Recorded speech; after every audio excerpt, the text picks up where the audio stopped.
keputusan pemerintah untuk tetap menyelenggarakan pesta demokrasi Pilkada 2020 di tengah pandemi mulai menunjukkan hal-hal yang mengkhawatirkan. Sebelumnya, KPU telah menetapkan sejumlah kebijakan khusus untuk menghindari terbentuknya klaster baru COVID-19 dari penyelenggaraan Pilkada ini. Di antaranya, pembatasan jumlah orang, menggunakan masker, sarung tangan, juga menjaga jarak, pendaftaran hanya boleh dihadiri bakal calon pasangan dan perwakilan partai pengusung, serta melarang adanya iring-iringan ke kantor KPU.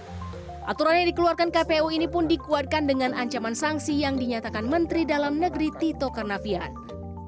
Sesuai dengan peraturan KPU, tidak ada arak-arakan konvoi maupun kerumunan massa dalam jumlah besar yang mengantar pasangan calon ke KPUD. Kalau itu adalah pejabat pemerintah, maka saya selaku Mendagri bisa memberikan sanksi, teguran ataupun yang lain. Tapi kalau kontestannya bukan dari pejabat pemerintah, maka itu Bawaslu. Namun pada praktiknya, baru di hari pertama pendaftaran, sejumlah bakal calon di sejumlah daerah sudah melanggar salah satu peraturan. Di antaranya, pasangan calon wali kota dan wakil wali kota Surabaya Eri Cahyadi Armuji datang ke kantor KPU Surabaya diarak oleh ratusan simpatisan pada Jumat sore. Meski pendukung ini tetap menggunakan masker, tak ada yang menerapkan jaga jarak. Mereka berdesak-desakan mengiringi langkah Eri Armuji ke kantor KPU di Surabaya. Di Mataram, Nusa Tenggara Barat, pendaftaran Sabtu pagi dilakukan lebih meriah lagi. Pasangan calon wali kota Putu Seli dan TGH Abdul Manan menyempatkan diri mengadakan orasi di depan pendukung. Dan sudah tentu tidak menerapkan jaga jarak. Bahkan, para simpatisan pasangan ini juga melakukan aksi teatrikal tanpa satupun yang menggunakan masker. Kerumunan saat mendaftar ke kantor KPUD juga terjadi ketika anak Presiden Joko Widodo, Gibran Rakabuming Raka dan Teguh Prakosa mendaftar. Ratusan simpatisan tumpah ruah di kantor KPUD Solo, Jawa Tengah pada Jumat sore. Sebelumnya, pasangan calon wali kota dan wakil wali kota Solo ini datang ke kantor KPU dengan iring-iringan sepeda ontel. Sementara para istri membuntuti menggunakan kereta kuda.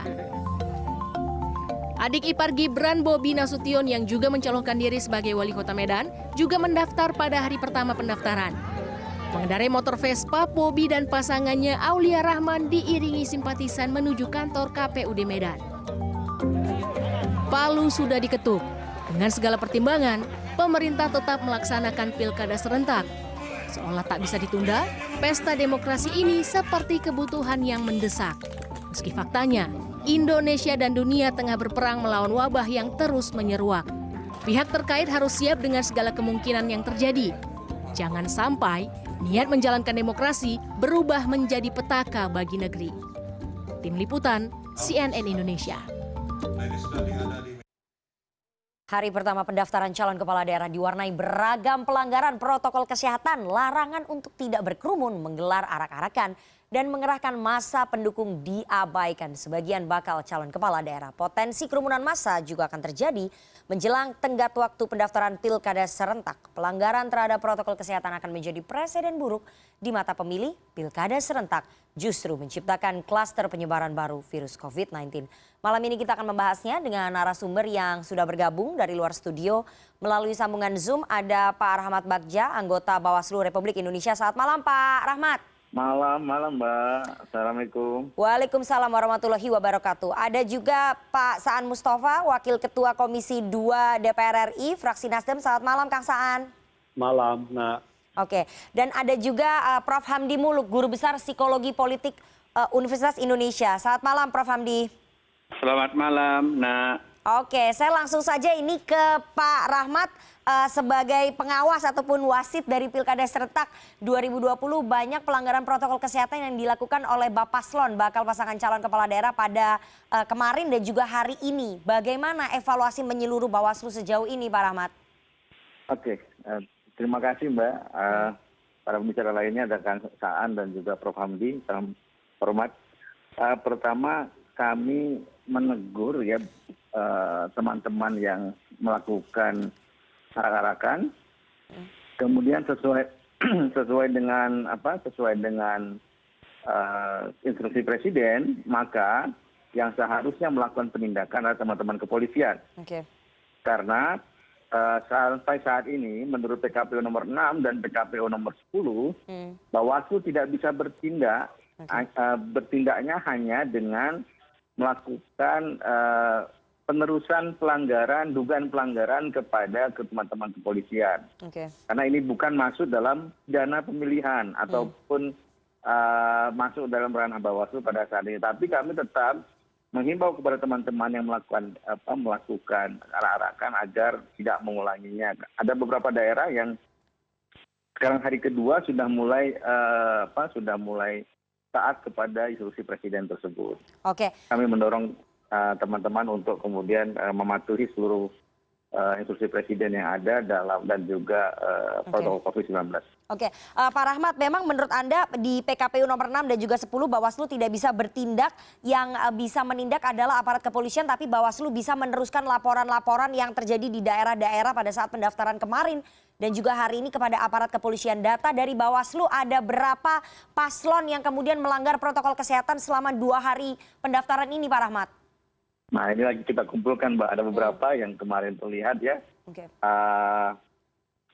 Terutama ada di Sumatera, kemudian di Jawa Barat juga ada, kemudian juga di daerah Jawa Tengah juga ada. Ada beberapa pasangan calon yang kemudian sampai saat ini kita lagi kumpulkan datanya. Dan kemudian yang terlihat pada saat ini hari kedua ini sudah mulai banyak pasangan calon yang tidak melakukan arak-arakan. Jadi hari kedua ini yang sudah mulai kemudian teman-teman kemudian mengikuti protokol COVID-19.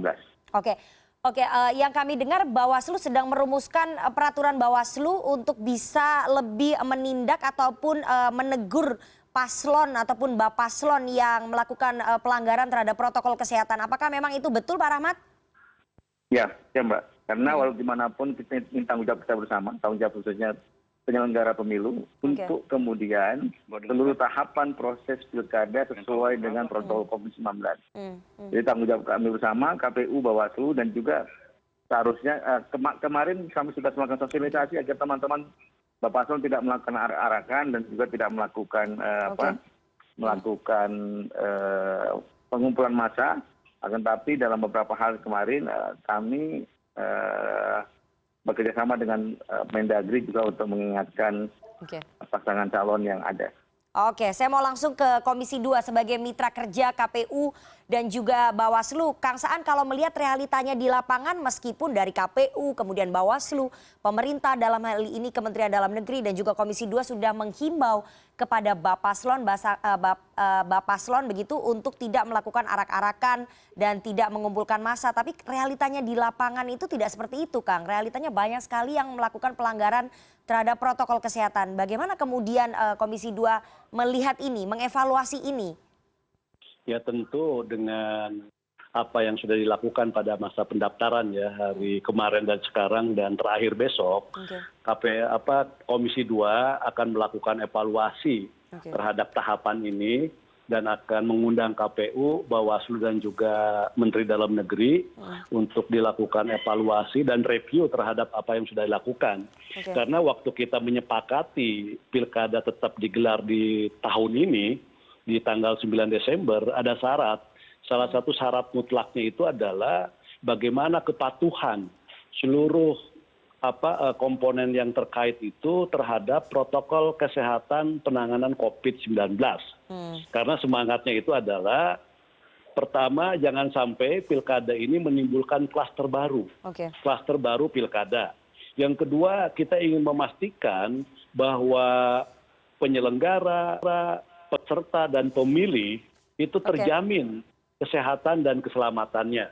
Nah kalau kita melihat 2 hari pendaftaran, memang faktanya masih ada bulan dan iring-iringan yang mengantar pasangan calon ke KPU itu yang walaupun pakai masker, sebagian besar lah mayoritas pakai masker, tapi bahan iring-iringan yang besar, yang banyak, dengan jumlah yang luar biasa ini, sekali lagi bahwa itu sudah tidak memenuhi PKPU. Apa yang sudah disepakati bersama dan itu ada potensi memang melanggar protokol kesehatan dalam penanganan COVID-19. Ini akan kita review dan kita evaluasi nanti dengan Bawaslu, KPU maupun juga dengan Mendagri.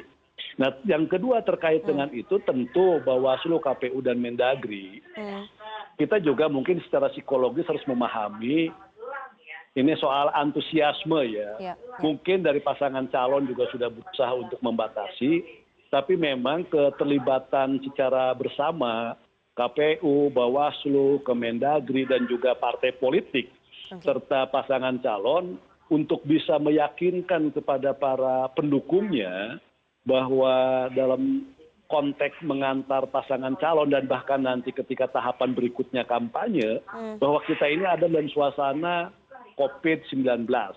Yang ini membahayakan semua. Maka dalam konteks itu, terutama bagi para petahana dan dalam hal ini Mendagri, memang harus bisa benar-benar mencegah terkait adanya arak-arakan massa yang besar sekali. Oke. Nanti kita akan lanjutkan Kang Saan, apakah pada saat pembahasan ataupun kesepakatan dibuat antara pemerintah, Komisi 2 dengan KPU dan juga Bawaslu atas penyelenggaraan Pilkada Serentak 2020 ini sudah bisa memprediksi pada saat itu bahwa ada hal-hal yang tidak bisa dihindari seperti ini, salah satunya adalah pelanggaran protokol kesehatan pada saat pendaftaran Bapak Paslon. Nanti kita akan tanya kepada Komisi 2 seusai jeda. CNN Indonesia Prime News segera kembali sesaat lagi.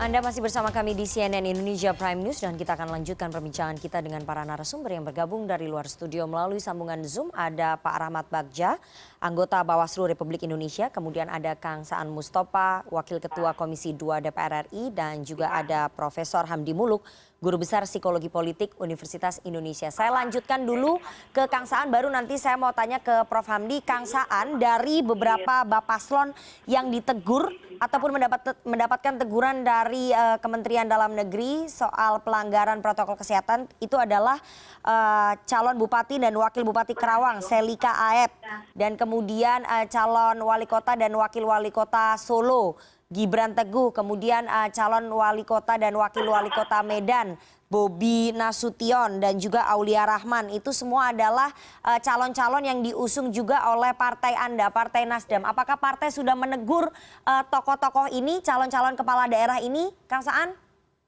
Ya, kita sudah mengingatkan jauh-jauh hari, kita juga sudah mengingatkan kepada seluruh calon yang kita usung untuk memenuhi protokol COVID. Nah, jadi memang di Nasdem hanya mengirim pimpinan partai setempat untuk mendampingi pasangan calon untuk ke KPU.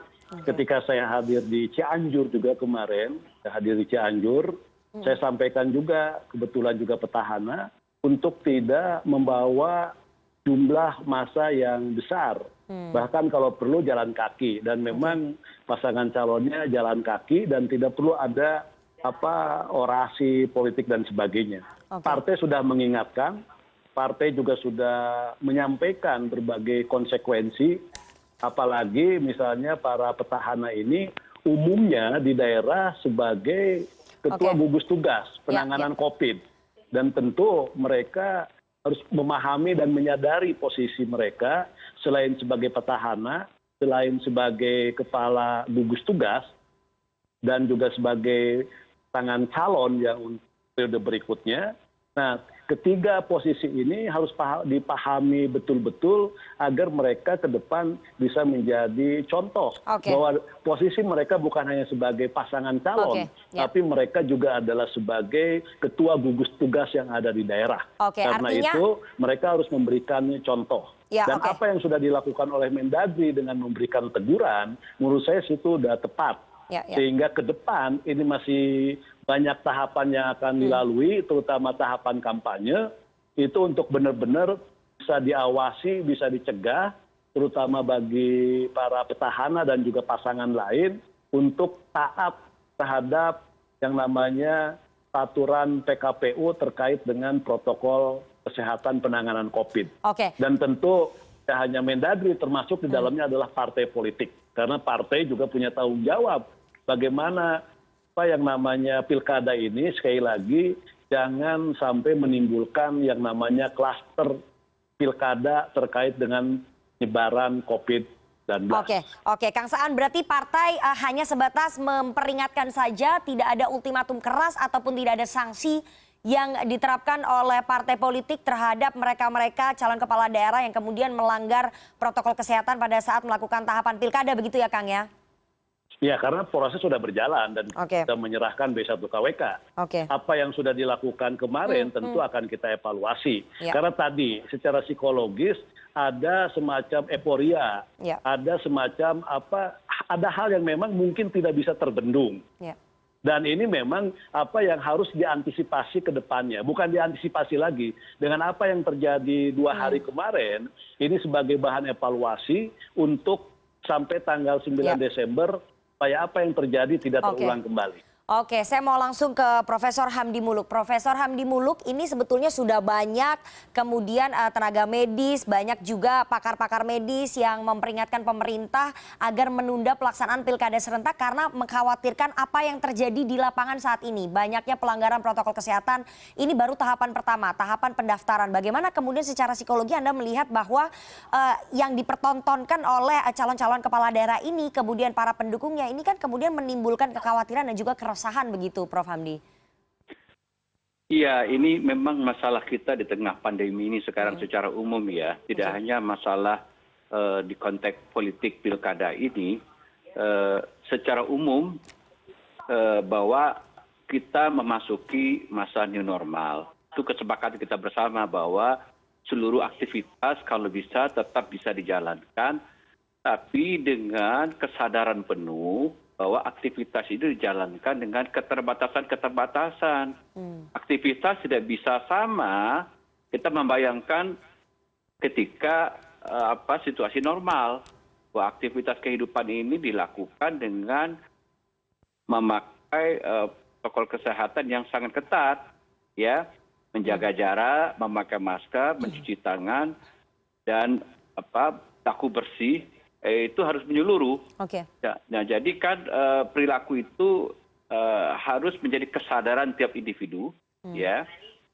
Dan di tingkat kontrol pribadi, setiap orang itu betul-betul sadar dan mengontrol dirinya sekuat mungkin untuk berperilaku taat, disiplin untuk mematuhi protokol kesehatan itu dimanapun. Nah, memang biasanya secara psikologis ketaatan kita itu akan menjadi berkurang. Tensi untuk menjadi tidak disiplin itu kalau kita melihat orang lain juga tidak disiplin. Ya, ada lingkungan yang tidak disiplin juga, dan juga menjadi lebih problematik ketika orang masuk ke tempat-tempat yang berkerumun itu, atau ruang-ruang publik misalnya, itu lebih rentan. Jadi ketika orang ketemu di jalanan, naik transportasi umum, beraktivitas di kantor, pokoknya di kerumunan. Nah, ini memang dengan begitu, dengan kesadaran penuh seperti itu, kalau kita mau menyaksanakan juga seluruh hajatan kebangsaan kita ini ya, termasuk pemilu ini, ya tentu dengan kesadaran yang penuh. Nah, orang-orang yang tidak sadar itu ada beberapa cara sih untuk membuat dia sadar. Misalnya sosialisasi atau edukasi lebih kuat. Ya. Atau ketika mereka ada di tempat itu, pengaturannya kuat sekali. Jadi misalnya ada orang yang menjaga supaya orang nggak boleh berjalan lebih 2 meter, kan di situ ada orang lagi. Jadi ada prompting misalnya ya. Jadi desain lingkungannya memaksa orang untuk menjaga jarak misalnya. Atau yang ketiga adalah law enforcement. Jadi yang melanggar dikasih punishment dalam bentuk denda atau macam pidana begitu, biar ada jerahnya. Nah, hanya itu satu-satu cara.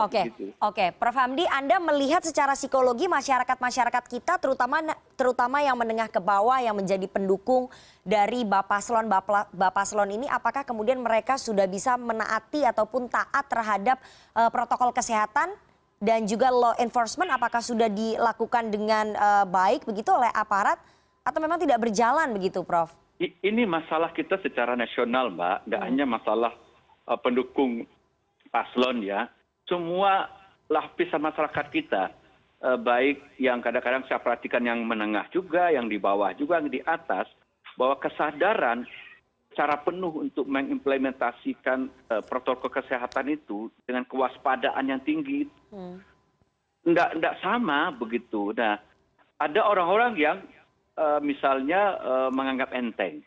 Ini juga bersumber dari keyakinannya bahwa risikonya tidak terlalu besar, atau dia merasa dirinya bisa menghindari itu. Jadi ada semacam bahasa psikologinya itu unrealistic optimist bias namanya. Jadi bias orang optimis dirinya tidak tertular, tapi itu tidak realistis.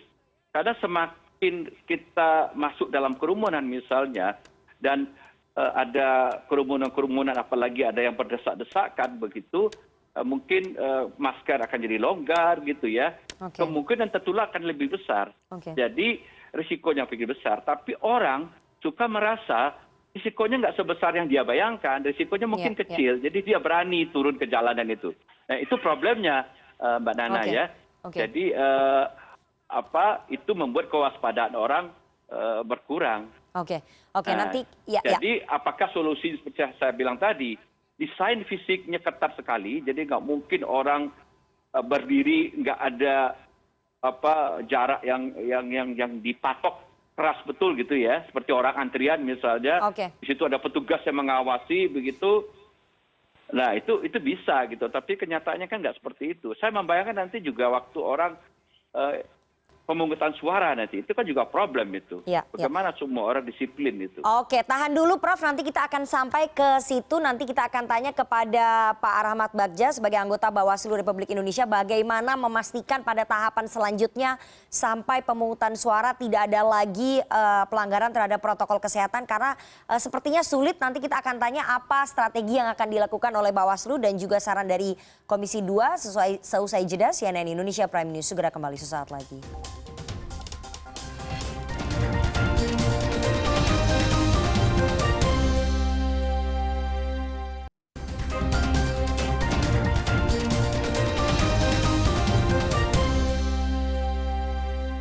Anda masih bersama kami di CNN Indonesia Prime News dan kita akan lanjutkan perbincangan kita dengan para narasumber yang bergabung dari luar studio. Ada Pak Rahmat Bagja, anggota Bawaslu Republik Indonesia, kemudian Kang Saan Mustafa, Wakil Ketua Komisi 2 DPR RI, dan juga Prof. Hamdi Muluk, Guru Besar Psikologi Politik Universitas Indonesia. Saya mau langsung ke Pak Rahmat Bagja. Pak Rahmat Bagja, bagaimana kemudian memastikan di tahapan-tahapan berikutnya di Pilkada serentak sampai nanti pemungutan suara pada tanggal 9 Desember tidak lagi terjadi pelanggaran protokol kesehatan yang dilakukan oleh Bapaslon yang akan berkontestasi. Karena melihat apa yang terjadi realitanya pada saat pendaftaran 2 hari ini tampaknya akan sulit begitu Pak Rahmat.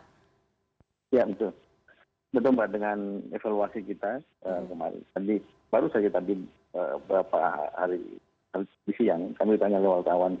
Ini merupakan evaluasi terhadap penyelenggaraan tahapan pencalonan. Karena tahapan pencalonan yang mengumpulkan massa banyak, tahapan pada saat ini pengantaran paslon kepada kantor KPU. Dan kami sudah mengingatkan teman KPU juga agar kemudian pendaftaran pencalonan itu tidak seperti ini, juga dibuat seperti ini seperti pesta jadinya. Jadi untuk kemudian di tempatnya disesuaikan dengan protokol COVID-19 dan dibatasi orang yang masuk. Orang yang masuk kepada kantor KPU itu sudah memenuhi standar protokol COVID-19. Tapi ketika mengantar itu yang tidak bisa kemudian dikendalikan. Nah seharusnya ya kemarin kami sudah mengingatkan teman-teman mendorong teman-teman kepolisian untuk menerapkan instruksi Presiden nomor 6 tahun 2020. Instruksi Presiden nomor 6 salah satunya mengingatkan, memperingatkan kepada perorangan atau kepada tim kampanye agar memenuhi protokol COVID-19 dan juga kemudian jika tidak ditentukan tadi ya senyampang dengan apa yang dikatakan Prof. Hamdi Muluk bahwa harus ada pertama teguran kepada yang bersangkutan, kemudian jika tidak mematuhi kemudian dikenakan sanksi, dan sesuai dengan instruksi Presiden nomor 6 maka ada sanksi terakhir adalah sanksi pembubaran. jika terjadi kemudian tetap terjadi pengumpulan massa seperti itu. Jadi ini juga sebagai cermin kita ke depan pada saat tahapan kampanye. Pada saat tahapan kampanye ini jadi persoalan. Ketika masuk ke dalam area kampanye, kemungkinan protokol COVID-nya masih bisa kita awasi. Tapi permasalahannya yang sampai sekarang kami masih pikirkan antara teman kepolisian, KPU dan Bawaslu, terutama Bawaslu dan KPU, Bawaslu dan teman-teman kepolisian adalah bagaimana massa itu ketika masuk ke dalam ruang kampanye. Ini khusus untuk pertemuan terbatas dan rapat umum misalnya. Nah, itu yang tidak bisa kemudian dikendalikan. Nah, oleh sebab itu kami minta teman kepolisian untuk menjaga alur para peserta kampanye agar tidak kemudian melanggar protokol 19. Walaupun pasti ada juga terjadi pelanggaran. Nah, ketika terjadi pelanggaran maka penerapan instruksi presiden juga bisa dilakukan atau kemudian penerapan sanksi kepada pasangan calon ataupun kepada tim kampanye yang berkaitan dengan mereka tidak memenuhi protokol 19 bisa dilakukan misalnya dengan teguran, kemudian juga dengan pembubaran ataupun penghentian kampanye. Mungkin itu bisa terjadi. Oke, Pak Rahmat, besok adalah hari terakhir pendaftaran untuk bakal calon kepala daerah yang akan maju pada Pilkada Serentak 2020. Ada kekhawatiran besok akan ada kerumunan massa, kemudian para paslon datang berbondong-bondong. Apakah sudah ada formula yang tepat untuk bisa menghindari hal tersebut? Apakah tidak bisa dibuat persif begitu, Pak Rahmat, untuk besok hari terakhir? Karena banyak sekali paslon yang belum mendaftarkan diri dan biasanya mereka datang di detik-detik terakhir penutupan pendaftaran, Pak Rahmat. Oke, sebenarnya bisa juga melalui metode daring ya, metode daring ya pada pasangan calonnya. Sehingga kemudian tidak menjadikan yang jadi magnet pengumpul massa itu pasangan calon.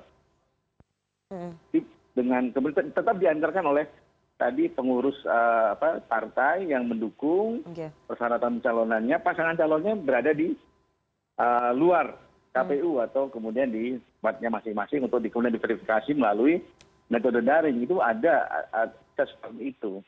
Nah, tadi ada perbincangan dengan KPU bahwa bisa ada seperti itu, solusi seperti itu agar tidak terjadi pengumpulan massa. Tapi tetap yang datang adalah timnya tetap datang, nggak mungkin tidak datang.